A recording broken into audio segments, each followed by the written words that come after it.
pulse of him. I wasn't supposed to be there that late. That's the thing I keep coming back to. If the printer hadn't jammed again, if I hadn't volunteered to resend those reports, if I hadn't been so obsessed with not dropping the ball, none of it would have happened. It was nearly 9. The office was dead in that eerie way it only gets after dark, when the lights are half off and every sound feels louder than it should. My laptop bag was already on my shoulder when I realized I'd left my phone charger at my desk. I remember sighing, annoyed at myself, and turning back down the hallway. That's when I heard something. Not voices. Not exactly. More like movement. A soft clatter. Drawers, maybe? It stopped me mid-step. And then I recognized the silhouette through the glass wall of the conference room. Andres. He wasn't supposed to be there either. As far as I knew, he'd left hours ago. Andres was the kind of guy who always clocked out on time, organized, efficient, never stayed late unless it was absolutely necessary. Seeing him there, jacket off, sleeves rolled up, bent over the conference table, felt wrong. Not bad. Just unexpected. I should have turned around. That would have been the normal thing to do. But instead, I stood there like an idiot, frozen, watching through the glass as he did something I couldn't quite place. He wasn't working. There were no papers out, no laptop. He kept pacing, running a hand through his hair, stopping like he was listening for something. For someone. My stomach tightened. Then he pulled something out of his bag. Not a file. Not a notebook. A small black box. I felt my pulse kick up, my brain scrambling to make sense of it. My first thought was that it was personal. Something private. Something I definitely wasn't meant to see. And still, I didn't move. Andres opened the box slowly, like the moment mattered. Whatever was inside caught the low overhead light, and he stared at it for a long second, jaw tight. He exhaled, then laughed under his breath, a short, nervous sound that I'd never heard from him before. I knew that laugh. I'd heard versions of it in meetings, at happy hour, but never like this. This one sounded exposed. That was when the floor creaked under my shoe. Loud. Unforgiving. Andres's head snapped up, eyes locking straight onto mine through the glass. We stared at each other. Neither of us moving. Neither of us speaking. I felt caught. Not just physically, but in a way that went deeper, like I'd stumbled into a moment that wasn't meant to exist outside of him. My instinct was to apologize, to mouth something stupid like, "Sorry, didn't mean to." But my throat wouldn't cooperate. He straightened slowly, closing the box, his expression unreadable. Then he did something that surprised me. He opened the door. "Roman," he said, calm but quiet. "You're still here." "Yeah," I answered too fast. "Printer. You know how it is." He nodded like that made sense, even though we both knew it didn't explain the tension sitting between us. The conference room felt smaller now, warmer. I was acutely aware of how close we were standing, of the way his eyes kept flicking back to my face like he was gauging something. "You didn't see anything you weren't supposed to, did you?" he asked, not accusing. "Just careful." I swallowed. "I wasn't trying to look." "I know," he said, and somehow that made it worse. Softer. More intimate. There was a pause. One of those heavy ones that begs to be filled but shouldn't be rushed. "I was just finishing something," he added. I nodded, even though I had no idea what that something was. Or why my chest felt tight like I just stepped into a story that was already in motion. "I should go," I said finally. "Yeah," he agreed. "Me too." But neither of us moved right away. As I walked back toward my desk to grab my charger, I could feel the shift, subtle, but undeniable. Like something had cracked open, just enough to let light in.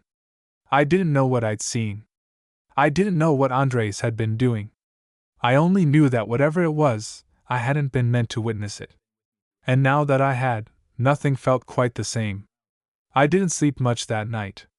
Every time I closed my eyes, I saw Andres in that conference room, sleeves rolled. jaw tight, like he'd been bracing for something. By morning, I'd convinced myself I'd blown it out of proportion. People have private lives. Boxes exist. End of story. Except the office had shifted. The next day, everything felt sharper. Louder. Andres and I passed each other near the coffee machine, and for half a second, neither of us spoke. He looked tired. Not exhausted, just thoughtful. Like he'd been awake too long with his own thoughts. "Morning," he said finally. "Hey," I answered, and it came out lower than I meant it to. He smiled, small and polite, but his eyes lingered. Just long enough to remind me that we'd shared something unspoken. Then he walked off, leaving behind the faint scent of his cologne and a weird ache in my chest. I tried to focus on work. I really did. But every email felt pointless, every meeting a blur. I kept wondering what had been in that box. Why he'd looked relieved and nervous at the same time. Why he'd opened the door instead of pretending I wasn't there. Around 4, a message popped up on my screen. "Andres, you free for a minute?" My fingers hovered over the keyboard. "Me, yeah? What's up?" "Andres, conference room B. If that's okay." I don't know why my heart started racing. It wasn't like he'd asked me out or accused me of anything. Still, the walk down the hallway felt heavier than usual, like I was stepping back into last night. Conference room B was smaller, more intimate. The door was already open. Andres stood by the window, hands in his pockets, tie loosened. He looked up when I entered and shut the door behind me, not dramatically. Just deliberately. "I wanted to clear the air," he said. "Okay." He nodded, took a breath. "About yesterday. You didn't do anything wrong." "I know," I said. Then, more honestly, "But it felt like I walked in on something personal." His shoulders relaxed a fraction. "It was." We stood there in silence, the city humming faintly outside. He glanced at the table, then back at me. "I don't usually bring parts of myself to work," he said carefully. "But sometimes timing doesn't cooperate." I let that sit. "You don't have to explain." "I kind of want to," he replied. That surprised me. He leaned back against the table, arms crossed loosely. "I've been here 3 years. I keep things clean. Separate. But last night was important. And I didn't expect anyone to be around." "What was it?" I asked before I could stop myself. He studied my face, like he was deciding whether to trust me. Finally, he reached into his bag and pulled out the black box again, closed this time. "It's a ring," he said simply. I blinked. Oh. Not the reaction I'd expected. Not dramatic. Just real. "Not for a wedding," he added quickly. "At least, not yet. It was supposed to be a promise. Or maybe a test. I was going to give it to someone. Didn't though." "Why not?" He smiled, faint and self-aware. "Because life's messy. And because I wasn't sure I was being seen the way I needed to be." That landed deeper than I expected. "I see you," I said quietly, the words leaving me before I'd fully thought them through. His breath caught. Just slightly. Our eyes locked, the space between us suddenly charged with something new, recognition maybe. Not desire exactly. Not yet. Something steadier. More dangerous. "I know," he said after a moment. "That's why I wanted to talk to you." We didn't move closer. We didn't touch. But the air felt different when we finally stepped out of the room, lighter, like something had been acknowledged instead of buried. At my desk, I sat down and stared at my screen without really seeing it. I didn't know where this was headed. I didn't know what Andres wanted, or what I was ready for. I only knew that the office no longer felt like just a place we worked. It felt like the beginning of something quietly unfolding. After that conversation, we didn't suddenly become different people. There was no dramatic shift, no whispered secrets in hallways. If anything, Andres and I became more careful. More aware. Which somehow made everything louder. We started noticing each other in small ways. The way his voice softened when he said my name during meetings. The way he'd pause by my desk a little longer than necessary, pretending to check something on his phone. I caught myself timing my coffee breaks without meaning to, just to see if he'd be there.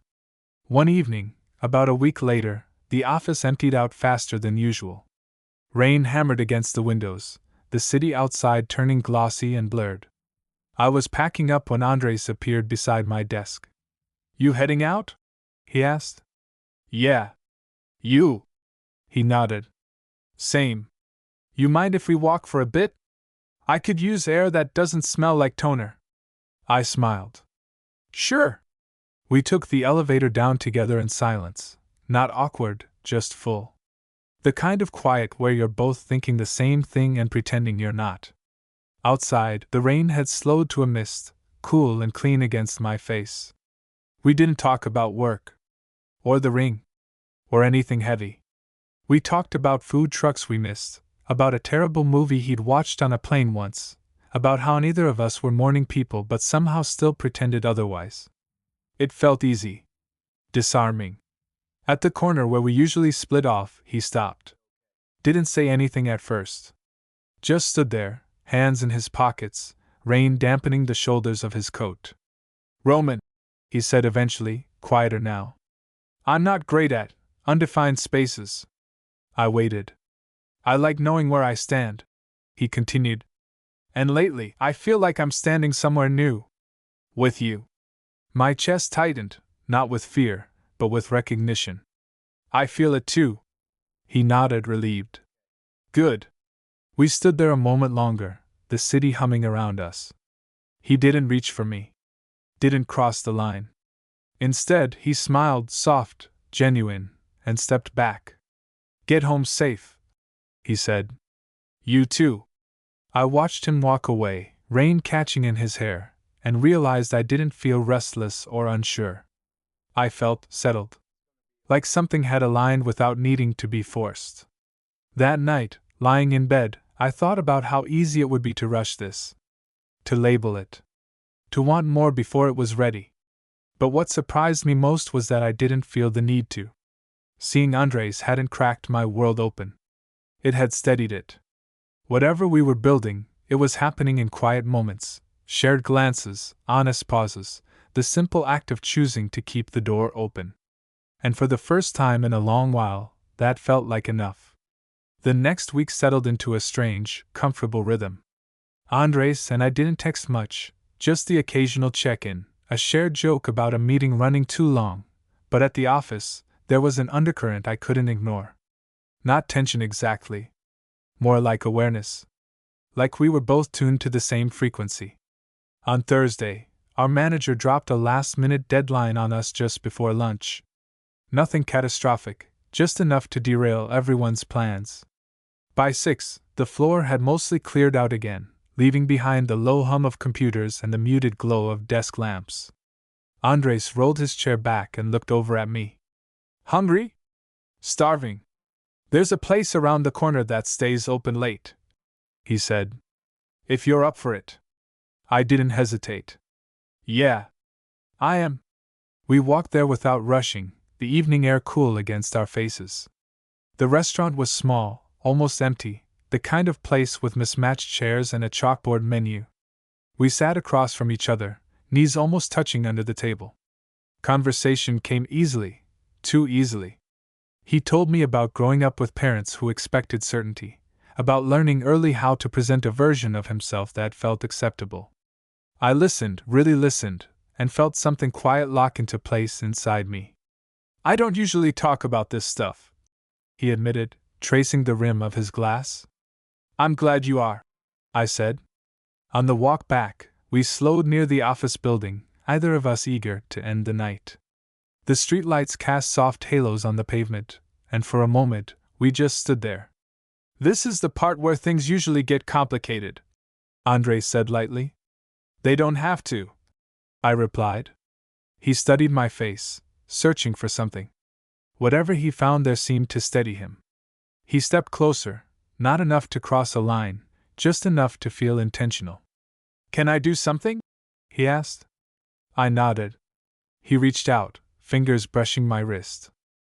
Not a grab. Not a test. Just contact. Warm and grounding. I felt my breath slow, my thoughts settle. We didn't kiss. We didn't need to. The moment held on its own, full and unforced. After a beat, he dropped his hand and smiled. Good night, Roman. Good night, Andres. I watched him head inside, then turn toward home with a strange, calm certainty in my chest. Lying in bed later, I replayed the night, not with urgency, but with care. Nothing had rushed ahead of itself. Nothing had been taken without being offered. What struck me most was how seen I felt. Not in a spotlight way. In a quiet, steady way. Like standing beside someone who wasn't trying to change you or claim you, just choosing to stay present. I didn't know where this would lead. Offices have rules. Lives have complications. But for the first time, those thoughts didn't spiral. They simply existed. And as sleep finally pulled me under, I realized that whatever Andres and I were becoming, it was rooted in something solid. Something patient. Something worth letting unfold. The thing about unspoken things is that they don't stay quiet forever. They settle into the space between people, reshaping it little by little. By the following week, Andres and I had found a new normal, one that felt deliberate without being tense. We started having lunch together. Not every day. Not announced. Just, naturally. Sometimes we talked about work, sometimes about nothing at all. Sometimes we sat in comfortable silence, watching people pass by the cafe window like it was its own kind of meditation. One afternoon, while we were waiting on sandwiches, he said, "You ever notice how people assume closeness has to look loud?" I smiled. "Yeah. Like if it's not obvious, it's not real." He nodded, thoughtful. "I spent a long time believing that. Chasing things that looked convincing from the outside. And now?" I asked. "Now I'm tired of performing," he said simply. "I want things that feel true when no one's watching." That stayed with me longer than I expected. Later that day, a late meeting ran over. Everyone else filtered out, leaving the conference room heavy with that end-of-day stillness. Andres and I packed up at the same time, moving around each other with an ease that felt earned. "Want help carrying those?" he asked, nodding toward a stack of folders in my arms. "Sure." Our hands brushed when he took them. Not accidental. Not dramatic. Just acknowledged. We both paused, then kept going, side by side down the hallway. In the elevator, we stood close enough to feel each other's warmth. The doors slid shut, sealing us into the quiet hum of descent. He glanced at me, then away, then back again. "I'm glad you didn't make me explain everything," he said softly. "You explained enough," I replied. "The rest can arrive when it's ready." The corner of his mouth lifted. "You're good at that. Patience. I've learned it the hard way." The elevator dinged. The doors opened. We stepped out into the lobby, and for a second either of us moved. He reached out, not to hold me, but to straighten the collar of my coat. The gesture was gentle, familiar, almost domestic. My chest tightened in a way that felt both new and deeply right. "See you tomorrow," he said. "Tomorrow," I echoed. That night I sat on my couch with the lights low, replaying the small moments instead of the big ones. The brush of fingers. The shared glances. The way he trusted me with the parts of himself he used to keep compartmentalized. I realized then that what we were building wasn't about secrecy or restraint. It was about intention. About choosing to show up honestly, even when it would have been easier to keep everything neatly boxed. I didn't know how the story would resolve. Office dynamics were complicated. Feelings always were. But I felt grounded in a way I hadn't in a long time. And as I leaned back, letting the quiet settle around me, I understood something clearly. Whatever happened next didn't need to be rushed. It just needed to be real. Things changed the day HR sent out the email. It wasn't dramatic. No accusations. No warnings. Just a bland, company-wide reminder about workplace relationships and disclosure policies. The kind of email you skim, Delete and forget unless it hits too close to home. I was halfway through reading it when Andres appeared at my desk. He didn't say anything. Just tapped the screen lightly with one finger, then met my eyes. "Conference room?" he asked. I nodded.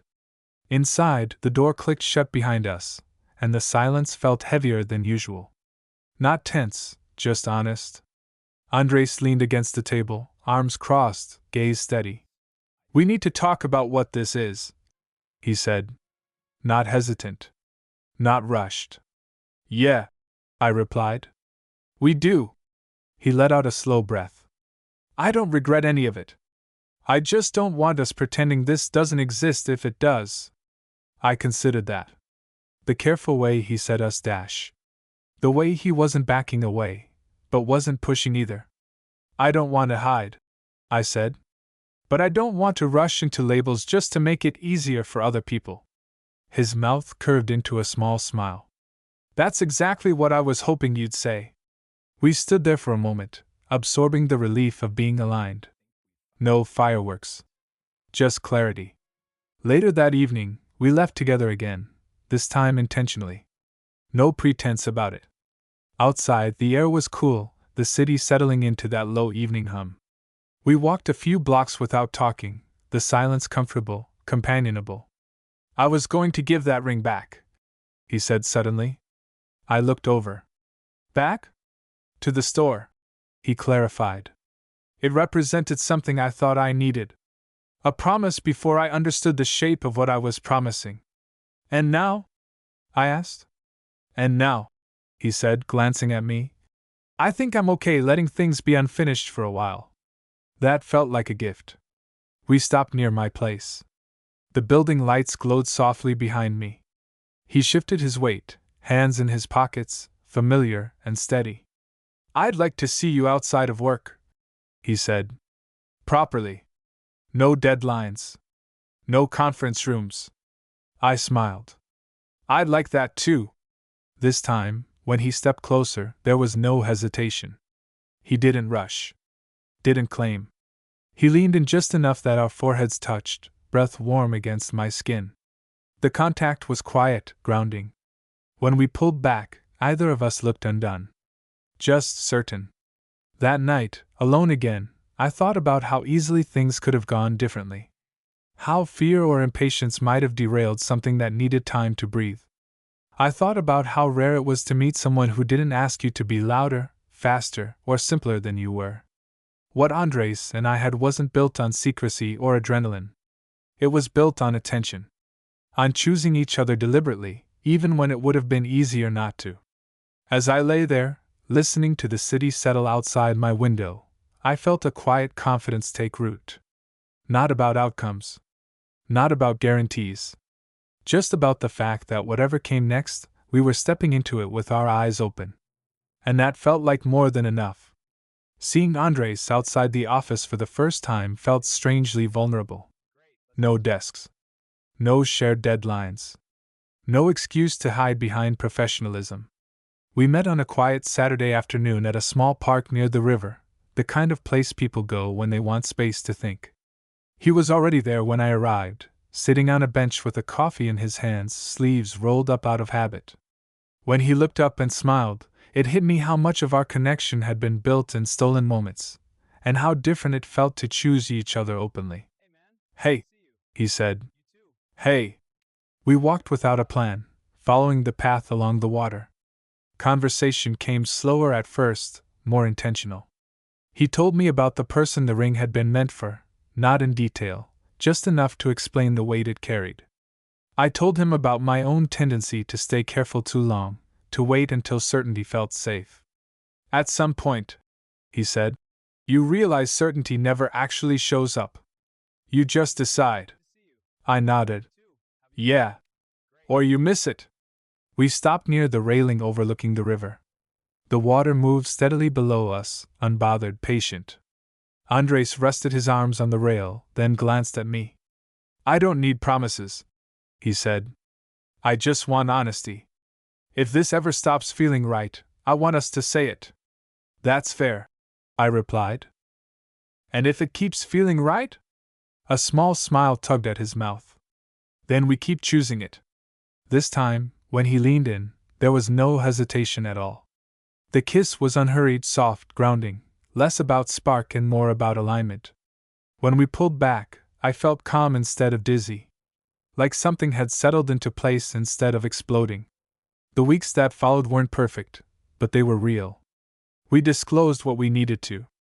Set boundaries. Learn how to be both careful and brave at the same time. At work, we stayed professional. Outside of it, we let ourselves be curious, open, human. One evening, long after the novelty had worn off, we sat on my couch, legs tangled, the city quiet beyond the windows.